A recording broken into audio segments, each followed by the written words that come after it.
The Wisdom of Father Brown by G.K. Chesterton. Read by Martin Clifton. Chapter 3. The Duel of Dr. Hirsch. M. Maurice Brun and M. Armand Armagnac were crossing the sunlit Champs-Elysees with a kind of vivacious respectability. They were both short, brisk, and bold. They both had black beards that did not seem to belong to their faces, after the strange French fashion which makes real hair look like artificial. M. Brun had a dark wedge of beard apparently affixed under his lower lip. M. Armagnac, by way of a change, had two beards, one sticking out from each corner of his emphatic chin. They were both young. They were both atheists, with a depressing fixity of outlook but great mobility of exposition. They were both pupils of the great Dr. Hirsch, scientist, publicist, and moralist. M. Brun had become prominent by his proposal that the common expression adieu should be obliterated from all the French classics, and a slight fine imposed for its use in private life. Then, he said, the very name of your imagined God will have echoed for the last time in the ear of man. M. Armagnac specialized rather in a resistance to militarism, and wished the chorus of the Marseillaise altered from aux armes citoyennes to aux grèves citoyennes. But his anti-militarism was of a peculiar and Gallic sort. An eminent and very wealthy English Quaker, who had come to see him to arrange for the disarmament of the whole planet, was rather distressed by Armagnac's proposal that, by way of a beginning, the soldiers should shoot their officers. And indeed it was in this regard that the two men differed most from their leader and father in philosophy. Dr. Hirsch, though born in France and covered with the most triumphant favours of French education, was temperamentally of another type, mild, dreamy, humane, and, despite his sceptical system, not devoid of transcendentalism. He was, in short, more like a German than a Frenchman. And, much as they admired him, something in the subconsciousness of these Gauls was irritated at his pleading for peace in so peaceful a manner. To their party throughout Europe, however, Paul Hirsch was a saint of science. His large and daring cosmic theories advertised his austere life and innocent, if somewhat frigid, morality. He held something of the position of Darwin, doubled with the position of Tolstoy.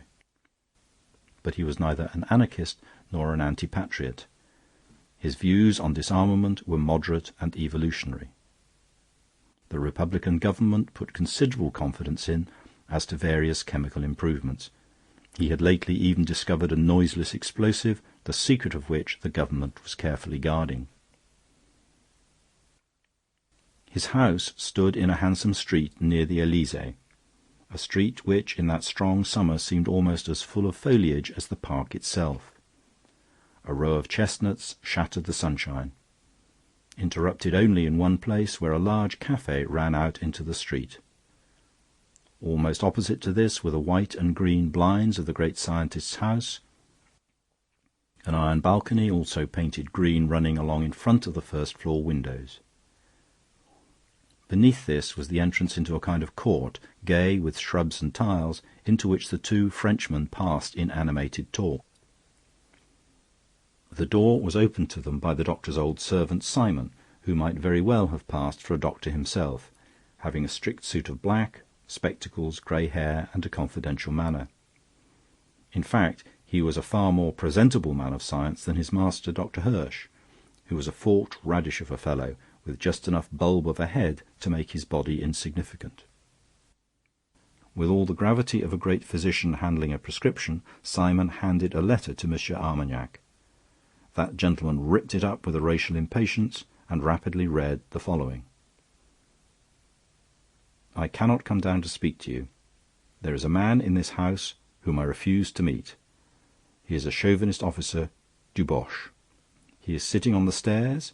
He has been kicking the furniture about in all the other rooms.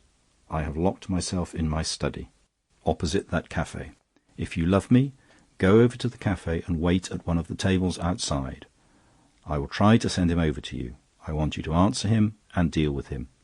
I cannot meet him myself. I cannot. I will not. There is going to be another Dreyfus case. Signed, P. Hirsch. M. Armagnac looked at M. Brun. Mr. Brun borrowed the letter, read it, and looked at M. Armagnac. Then both betook themselves briskly to one of the little tables under the chestnuts opposite, where they procured 2 tall glasses of horrible green absinthe, which they could drink apparently in any weather and at any time. Otherwise the café seemed empty, except for one soldier drinking coffee at one table, and at another a large man drinking a small syrup, and a priest drinking nothing. Maurice Brun cleared his throat and said, "Of course we must help the master in every way, but—" There was an abrupt silence, and Armagnac said, "He may have excellent reasons for not meeting the man himself, but—" Before either could complete a sentence, it was evident that the invader had been expelled from the house opposite. The shrubs under the archway swayed and burst apart as that unwelcome guest was shot out of them like a cannon-ball. He was a sturdy figure in a small and tilted Tyrolean felt hat, a figure that had indeed something generally Tyrolean about it. The man's shoulders were big and broad, but his legs were neat and active in knee-breeches and knitted stockings. His face was brown like a nut. He had very bright and restless brown eyes. His dark hair was brushed back stiffly in front and cropped close behind, outlining a square and powerful skull. And he had a huge black moustache like the horns of a bison.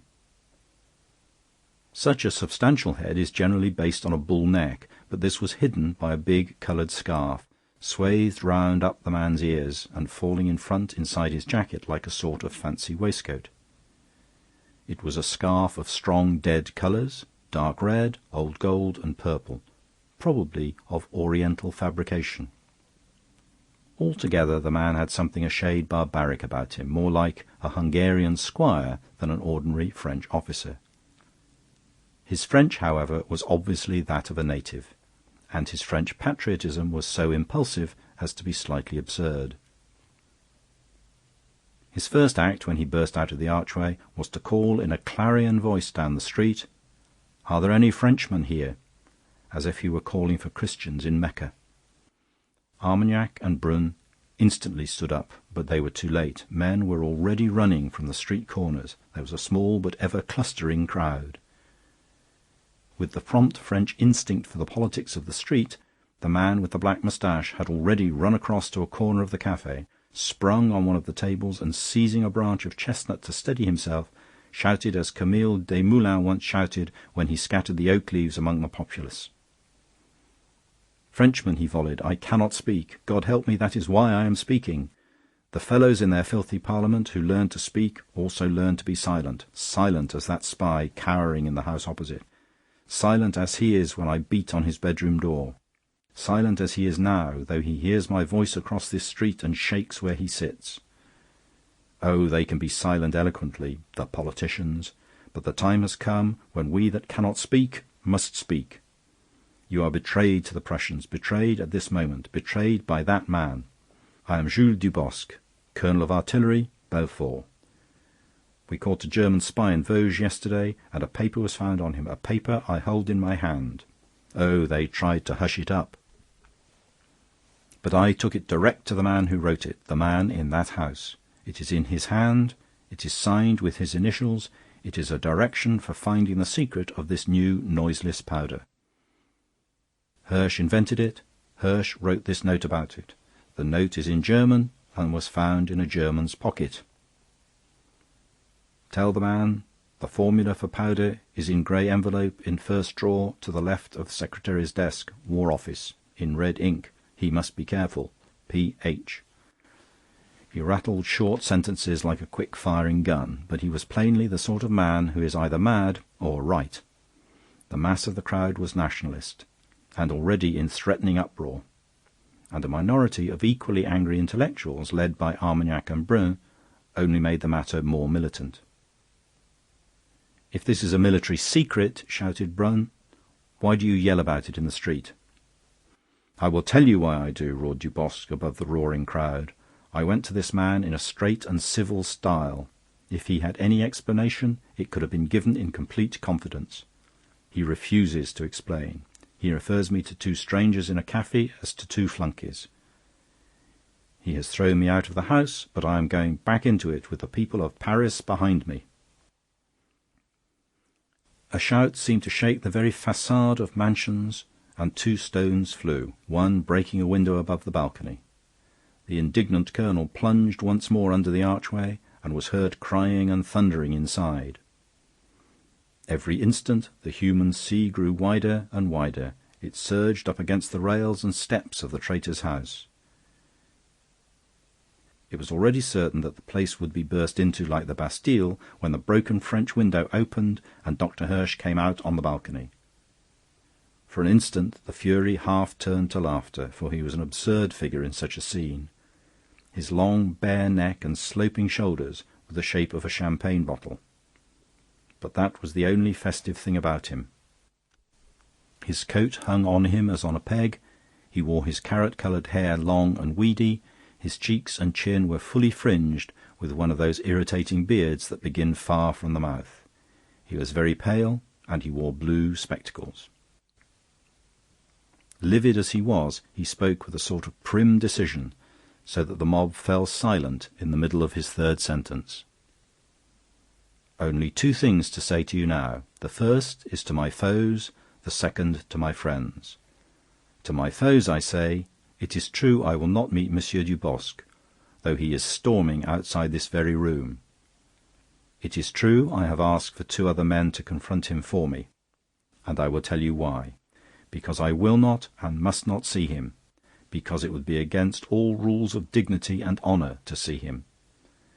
Before I am triumphantly cleared before a court, there is another arbitration this gentleman owes me as a gentleman.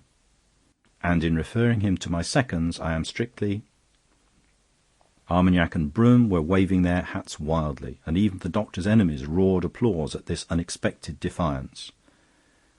Once more a few sentences were inaudible, but they could hear him say, "To my friends, I myself should always prefer weapons purely intellectual, and to these an evolved humanity will certainly confine itself. But our own most precious truth is the fundamental force of matter and heredity. My books are successful, my theories are unrefuted, but I suffer in politics from a prejudice almost physical in the French. I cannot speak like Clemenceau and Déroulède, for their words are like echoes of their pistols. The French ask for a duellist as the English ask for a sportsman. Well, I give my proofs. I will pay this barbaric bribe, and then go back to reason for the rest of my life." 2 men were instantly found in the crowd itself to offer their services to Colonel Dubosc, who came out presently, satisfied. One was the common soldier with the coffee, who said simply, "I will act for you, sir. I am the Duc de Vallon." The other was the big man whom his friend the priest sought at first to dissuade, and then walked away alone. In the early evening a light dinner was spread at the back of the Café Charlemagne. Though unroofed by any glass or gilt plaster, the guests were nearly all under a delicate and irregular roof of leaves, for the ornamental trees stood so thick around and among the tables as to give something of the dimness and dazzle of a small orchard. At one of the central tables a very stumpy little priest sat in complete solitude and applied himself to a pile of whitebait with the gravest sort of enjoyment. His daily living being very plain, he had a peculiar taste for sudden and isolated luxuries. He was an abstemious epicure. He did not lift his eyes from his plate, round which red pepper, lemons, brown bread and butter, etc., were rigidly ranked, until a tall shadow fell across the table, and his friend Flambeau sat down opposite. Flambeau was gloomy. "I'm afraid I must chuck this business," he said heavily. "I'm all on the side of the French soldiers like Dubosc, and I'm all against the French atheists like Hirsch, but it seems to me in this case we've made a mistake. The Duke and I thought it as well to investigate the charge, and I must say I'm glad we did." "Is the paper a forgery, then?" asked the priest. "That's just the odd thing," replied Flambeau. "It's exactly like Hirsch's writing, and nobody can point out any mistake in it. But it wasn't written by Hirsch. If he's a French patriot, he didn't write it, because it gives information to Germany. And if he's a German spy, he didn't write it, well, because it doesn't give information to Germany.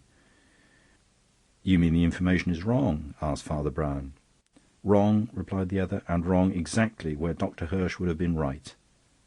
About the hiding place of his own secret formula in his own official department.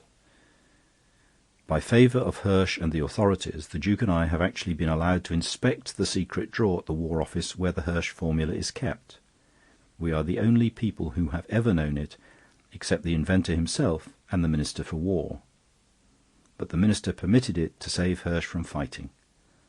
After that, we really can't support Deboche if his revelation is a mare's nest." "And it is?" asked Father Brown.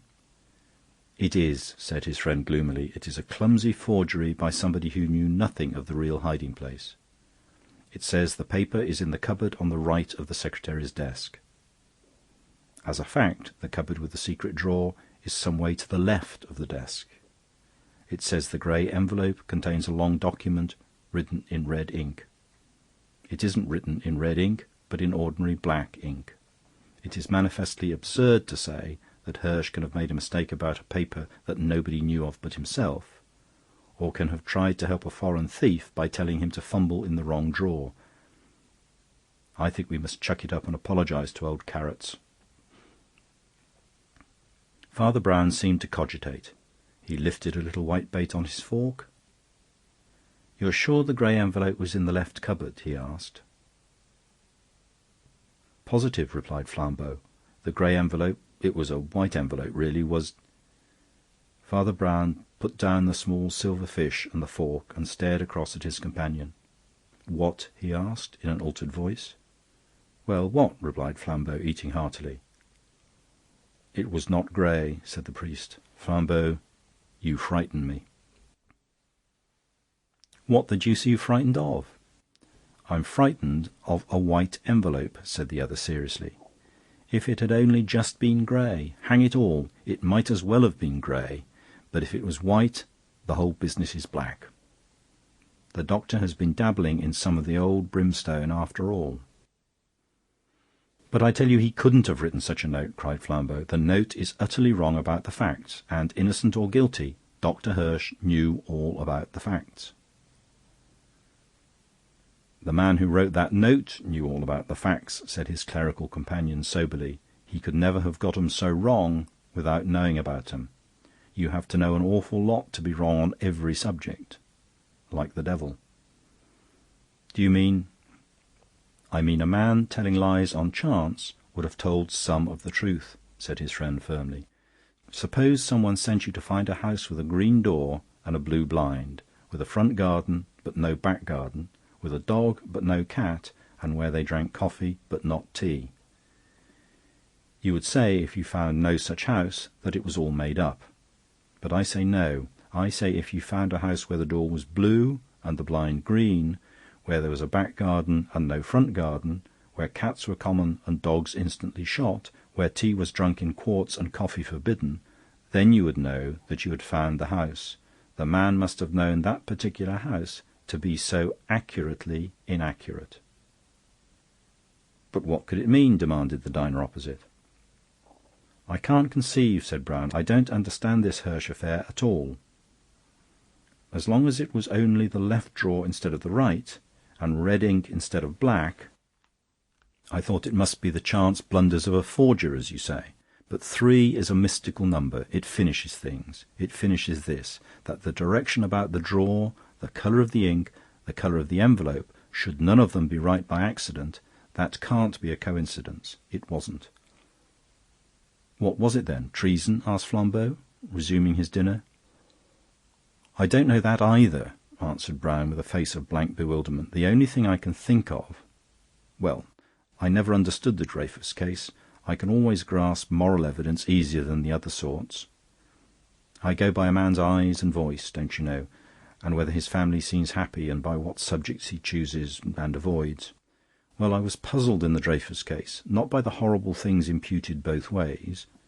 I know, though it's not modern to say so, that human nature in the highest places is still capable of being Cenci or Borgia. No, what puzzled me was the sincerity of both parties. I don't mean the political parties. The rank and file are always roughly honest and often duped. I mean the persons of the play. I mean the conspirators, if they were conspirators. I mean the traitor, if he was a traitor. I mean the men who must have known the truth. Now Dreyfus went on like a man who knew he was a wronged man. Yet the French statesmen and soldiers went on as if they knew he wasn't a wrong man, but simply a wrong 'un. I don't mean they behaved well, I mean they behaved as if they were sure. I can't describe these things, I know what I mean." "I wish I did," said his friend. "And what has it to do with old Hirsch?" "Suppose a person in a position of trust," went on the priest, "began to give the enemy information because it was false information. Suppose he even thought he was saving his country by misleading the foreigner. Suppose this brought him into spy circles, and little loans were made to him and little ties tied on to him. Suppose he kept up his contradictory position in a confused way by never telling the foreign spies the truth, but letting it more and more be guessed. The better part of him, what was left of it, would still say, 'I have not helped the enemy. I said it was the left drawer.' The meaner part of him would already be saying, 'But they may have the sense to see that that means the right.' I think it is psychologically possible in an enlightened age, you know." "It may be psychologically possible," answered Flambeau, "and it certainly would explain Dreyfus being certain he was wronged and his judges being sure he was guilty. But it won't wash historically, because Dreyfus' document, if it was his document, was literally correct." "I wasn't thinking of Dreyfus," said Father Brown. Silence had sunk around them with the emptying of the tables. It was already late, though the sunlight still clung to everything, as if accidentally entangled in the trees. In the stillness Flambeau shifted his seat sharply, making an isolated echoing noise, and threw his elbow over the angle of it. "Well," he said, rather harshly, "if Hirsch is no better than a timid treasonmonger—" "You mustn't be too hard on them," said Father Brown gently. "It's not entirely their fault. But they have no instincts. I mean those things that make a woman refuse to dance with a man, or a man to touch an investment. They've been taught that it's all a matter of degree." "Anyhow," cried Flambeau impatiently, "he's not a patch on my principle, and I shall go through with it. Old Dubosc may be a bit mad, but he's a sort of patriot after all." Father Brown continued to consume whitebait. Something in the stolid way he did so caused Flambeau's fierce black eyes to ramble over his companion afresh. "What's the matter with you?" Flambeau demanded. "Dubosc's all right in that way?" "You don't doubt him?" "My friend," said the small priest, laying down his knife and fork in a kind of cold despair, "I doubt everything, everything, I mean, that has happened today. I doubt the whole story, though it has been acted before my face. I doubt every sight that my eyes have seen since morning. There is something in this business quite different from the ordinary police mystery, where one man is more or less lying and the other man more or less telling the truth. Here, both men... Well, I've told you the only theory I can think of that could satisfy anybody. It doesn't satisfy me." "Nor me either," replied Flambeau, frowning, while the other went on eating fish with an air of entire resignation. "If all you can suggest is that notion of a message conveyed by contraries, I call it uncommonly clever, but, well, what would you call it?" "I should call it thin," said the priest promptly. "I should call it uncommonly thin. But that's the queer thing about the whole business. The lie is like a schoolboy's. There are only three versions: Dubosc's and Hirsch's and that fancy of mine.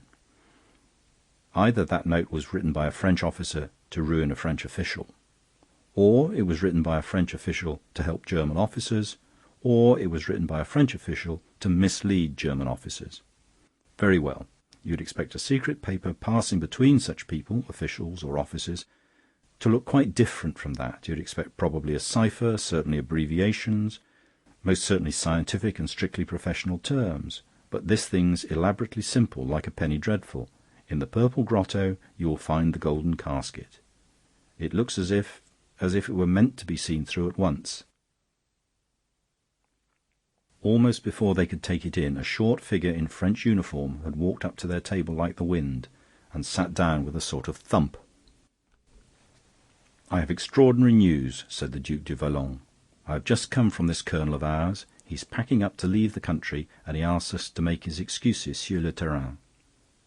"What?" cried Flambeau, with an incredulity quite frightful. "Apologise?" "Yes," said the Duke gruffly, "then and there, before everybody, when the swords are drawn. And you and I have to do it while he is leaving the country." "But what can this mean?" cried Flambeau. "He can't be afraid of that little Hirsch. Confound it!" he cried, in a kind of rational rage. "Nobody could be afraid of Hirsch." "I believe it's some plot," snapped Verloyn, "some plot of the Jews and Freemasons. It's meant to work up glory for Hirsch." The face of Father Brown was commonplace, but curiously contented. It could shine with ignorance as well as with knowledge. But there was always one flash when the foolish mask fell, and the wise mask fitted itself in its place, and Flambeau, who knew his friend, knew that his friend had suddenly understood. Brown said nothing, but finished his plate of fish. "Where did you last see our precious colonel?" asked Flambeau irritably. "He's round at the Hotel St. Louis by the Elysee, where we drove him. He's packing up, I tell you." "Will he be there still, do you think?" asked Flambeau, frowning at the table. "I don't think he can get away yet," replied the Duke. "He's packing to go a long journey." "No," said Father Brown quite simply, but suddenly standing up. "For a very short journey, for one of the shortest, in fact. But we may still be in time to catch him if we go there in a motor cab." Nothing more could be got out of him until the cab swept round the corner by the Hotel St. Louis, where they got out, and he led the party up a side lane already in deep shadow with the growing dusk. Once, when the Duke impatiently asked whether Hirsch was guilty of treason or not, he answered rather absently, "No, only ambition, like Caesar." Then he somewhat inconsequently added, "He lives a very lonely life. He has had to do everything for himself." "Well, if he's ambitious, he ought to be satisfied now," said Flambeau rather bitterly. "All Paris will cheer him now our cursed colonel has turned tail." "Don't talk so loud," said Father Brown, lowering his voice. "Your cursed colonel is just in front." The other two stared and shrank further back into the shadow of the wall, for the sturdy figure of their runaway principal could indeed be seen shuffling along in the twilight in front, a bag in each hand. He looked much the same as when they first saw him, except that he had changed his picturesque mountaineering knickers for a conventional pair of trousers. It was clear he was already escaping from the hotel. The lane down which they followed him was one of those that seemed to be at the back of things and looked like the wrong side of stage scenery. A colourless, continuous wall ran down one flank of it, interrupted at intervals by dull-hued and dirt-stained doors, all shut fast and fearless, save for the chalk scribbles of some passing gamin. The tops of trees, mostly rather depressing evergreens, showed at intervals over the top of the wall, and beyond them in the grey and purple gloaming could be seen the back of some long terrace of tall Parisian houses, really comparatively close, but somehow looking as inaccessible as a range of marble mountains. On the other side of the lane rang the high gilt railings of a gloomy park. Flambeau was looking round him in rather a weird way. "Do you know," he said, "there is something about this place that—" "Hullo," called out the Duke sharply. "That fellow's disappeared, vanished like a blasted fairy." "He has a key," explained their clerical friend. "He's only gone into one of these garden doors." And as he spoke they heard one of the dull wooden doors close again with a click in front of them. Flambeau strode up to the door thus shut almost in his face, and stood in front of it for a moment, biting his black moustache in a fury of curiosity. Then he threw up his long arms and swung himself aloft like a monkey, and stood on top of the wall, his enormous figure dark against the purple sky like the dark tree-tops. The Duke looked at the priest. "Dubosc's escape is more elaborate than we thought," he said. "But I suppose he's escaping from France." "He's escaping from everywhere," answered Father Brown. Verlon's eyes brightened, but his voice sank. "Do you mean suicide?" he asked. "You will not find his body," replied the other. A kind of cry came from Flambeau on the wall above. "My God!" he exclaimed in French. "I know what this place is now. Why, it's the back of the street where old Hirsch lives. I thought I could recognise the back of a house as well as the back of a man." "And Dubosc gone in there?" cried the Duke, smiting his hip. "Why, they'll meet after all." And with sudden Gallic vivacity he hopped up on the wall beside Flambeau and sat there positively kicking his legs with excitement. The priest alone remained below, leaning against the wall, with his back to the whole theatre of events, and looking wistfully across to the park palings and the twinkling twilit trees. The Duke, however stimulated, had the instincts of an aristocrat, and desired rather to stare at the house than to spy on it. But Flambeau, who had the instincts of a burglar and a detective, had already swung himself from the wall into the fork of a straggling tree from which he could crawl quite close to the only illuminated window in the back of the high dark house. A red blind had been pulled down over the light, but pulled crookedly, so that it gaped on one side, and by risking his neck along a branch that looked as treacherous as a twig, Flambeau could just see Colonel Dubosc walking about in a brilliantly lighted and luxurious bedroom. But close as Flambeau was to the house, he heard the words of his colleague by the wall, and repeated them in a low voice. Yes, they will meet now, after all. "They will never meet," said Father Brown. "Hirsch was right when he said that in such an affair the principals must not meet. Have you read a queer psychological story by Henry James of two persons who so perpetually missed meeting each other by accident that they began to feel quite frightened of each other, and to think it was fate? This is something of the kind, but more curious. There are people in Paris who will cure them of such morbid fancies," said Vallon vindictively. "They will jolly well have to meet if we capture them and force them to fight." "They will not meet on the day of judgment," said the priest. "If God Almighty held the truncheon of the lists, if St. Michael blew the trumpet for the swords to cross, even then, if one of them stood ready, the other would not come." "Oh, what does all this mysticism mean?" cried the Duc de Vallon impatiently. "Why on earth shouldn't they meet like other people?" "They are the opposite of each other," said Father Brown, with a queer kind of smile. "They contradict each other. They cancel out, so to speak." He continued to gaze at the darkening trees opposite, but Vallon turned his head sharply at a suppressed exclamation from Flambeau. That investigator, peering into the lighted room, had just seen the colonel, after a pace or two, proceed to take his coat off. Flambeau's first thought was that this really looked like a fight, but he soon dropped the thought for another. The solidity and squareness of Dubosc's chest and shoulders was all a powerful piece of padding, and came off with his coat. In his shirt and trousers he was a comparatively slim gentleman, who walked across the bedroom to the bathroom with no more pugnacious purpose than that of washing himself. He bent over a basin, dried his dripping hands and face on a towel, and turned again so that the strong light fell on his face. His brown complexion had gone, his big black moustache had gone, he was clean-shaven and very pale. Nothing remained of the colonel but his bright, hawk-like brown eyes. Under the wall, Father Brown was going on in heavy meditation, as if to himself. "It's all just like what I was saying to Flambeau. These opposites won't do. They don't work. They don't fight.